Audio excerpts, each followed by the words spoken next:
ওই দুষ্ট আবু জাহাল মক্কা নগরের আপনার জনগণকে আপনার ডেকে আপনার মিটিং বসিয়ে দেওয়া হয়েছে। লোকেরা দলে দলে এসে আবু জাহেলের চতুর্দিকে আপনার হাজির। লোকেরা তখন আপনার বলেছিল, ওরে আবু জাহেল, আমাদের কিসের জন্য ডাকা হয়েছে বলো। ওই দুষ্ট আবু জাহেল বলেছিল, ওরে আমার মক্কা নগরের লোকেরা, আমি তোমাদের এই জন্য ডেকেছি, আমি এই জন্য তোমাদেরকে আমি এই জায়গায় হাজির হতে বলেছি।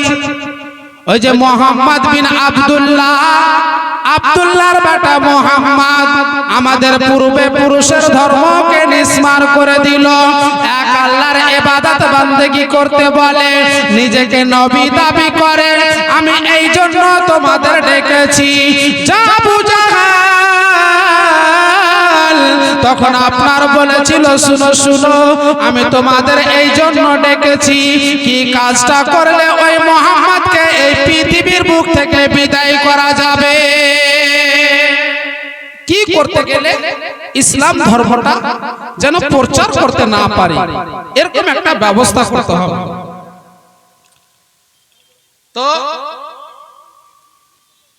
তো আবু জাহেল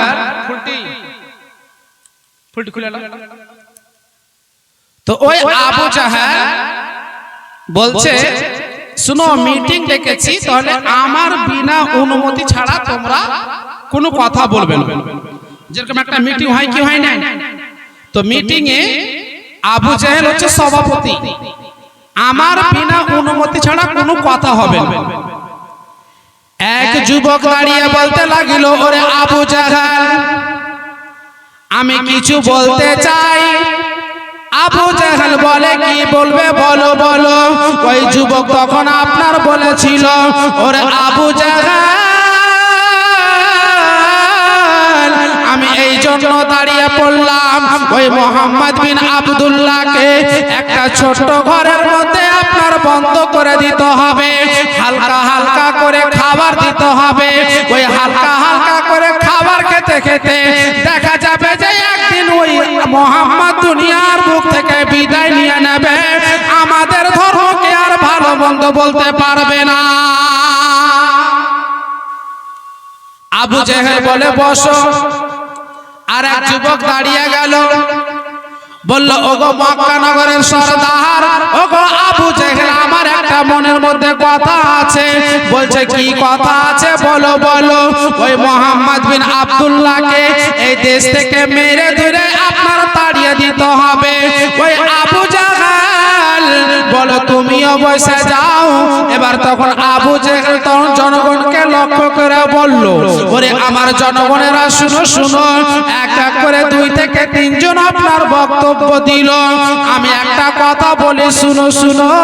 ওই মোহাম্মদ বিন আব্দুল্লাহকে এটা করলে হবে না, ওটা করলে হবে না, কারণ ওই মোহাম্মদ বিন আব্দুল্লাহকে আমাদের প্রত্যেকটা গোত্রের মধ্যে হইতে এক এক করে জওয়ানকে আপনার তৈয়ার করে দিতে হবে, মোহাম্মদের ঘরটাকে আপনার ঘেরাও করে নিতে হবে।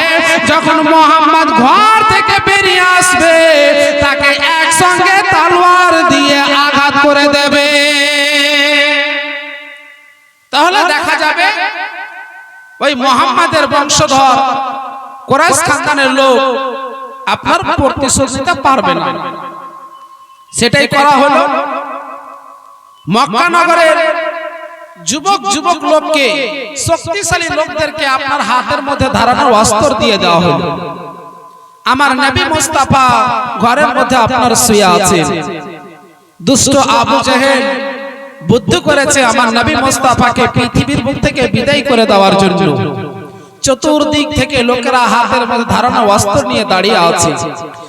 আমার মহান রব্বুল আলামিন হযরত জিবরাইল আলাইহিস সালামকে বলেন, ও জিবরিল, যাও যাও যাও, আমার নবী মুস্তাফার কাছে চলে যাও। ওই মক্কা নগরের দুষ্ট আবু জাহেল আমার প্রিয় হাবিবকে জান্নাত থেকে মারার জন্য কত রকমের ব্যবস্থা করেছে। ও জিবরিল তুমি চলে যাও আমার নবী মুস্তাফা, আমার নবী মুস্তাফাকে আমার হুকুমটা শুনিয়ে দাও। বলবে ইয়া রাসূলুল্লাহ তুমি মক্কা থেকে মদিনায় হিজরত করো। ইয়া রাসূলুল্লাহ, ইয়া জিবরিল যাও আমার নবীকে সেই হুকুমটা জানিয়ে দাও।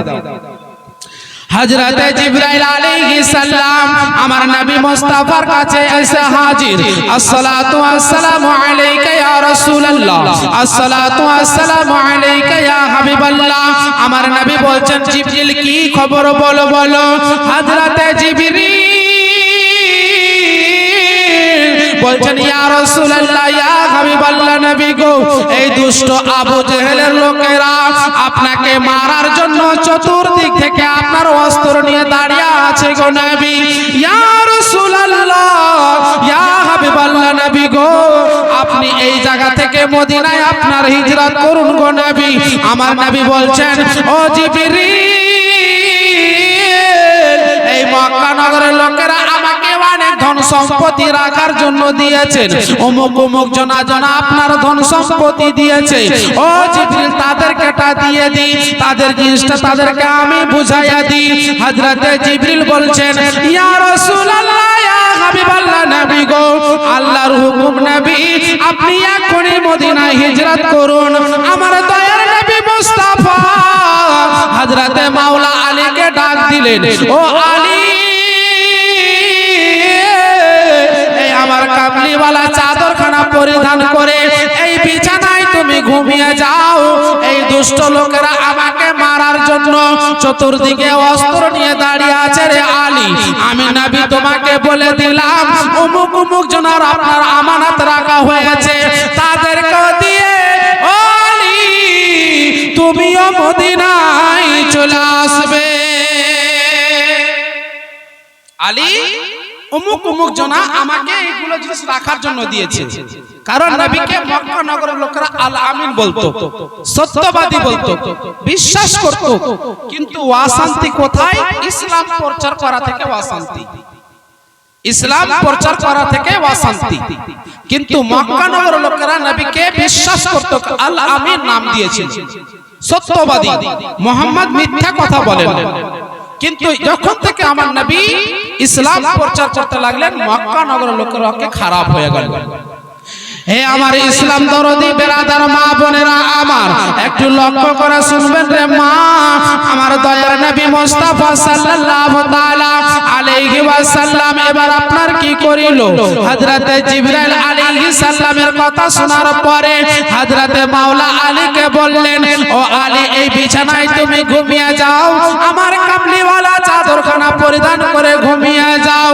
এবার একটা কথা বলুন বেরাদার, আপনারা যদি আমাকে মারার জন্য চতুর্দিক থেকে ঘেরাও করে থাকেন, আর আমি মাওলানা সাহেবকে বলি এই জায়গাতে শুয়ে যাও, মাওলানা সাহেব ঘুমাবে না, কারণ আমাকে জান থেকে মেরে দেবে। কিন্তু হযরতে আলী দীর্ঘ বিশ্বাস, নবী আমাকে বলেছেন এই বিছানায় তুমি ঘুমিয়ে যাও, কারণ আমি যতক্ষণ মদিনা না গিয়েছি আমার মত হবে না। আমি যতক্ষণ মদিনায় না গিয়েছি আমার মত হবে না। যতই দুশমন দস্তরন থাকুক না কেন আমার কিচ্ছু করতে পারবে না, কারণ নবী বলে দিয়েছেন আলী অমুক অমুক জনার এইগুলো রাখা আছে, তাদেরকে দিয়ে আলী তুমিও মদিনা আসবে। আমার বিশ্বাস যতক্ষণ পর্যন্ত আমি মদিনা না গেছি আমার মত হবে না। তাই আলী শুয়ে গেলেন। আমার দয়ার নবী মুস্তাফা চলে গেলেন। এক পা দু পা করে হযরত আবু বকর সিদ্দিকের বাড়িতে গিয়ে যেমন আপনার দরওয়াজার মধ্যে আপনার আওয়াজ দেওয়া হয়েছে, যেমন আপনার আওয়াজ দেওয়া হয়েছে বেরাদার, যেমন আপনার আওয়াজ দেওয়া হয়েছে, হযরত আবু বকর সিদ্দিক আপনার দরওয়াজাখানা খুলে দিয়ে আমার নবী বলেন, ওরে আবু বকর তুমি কি বিছানায় ঘুমাও না গো আবু বকর?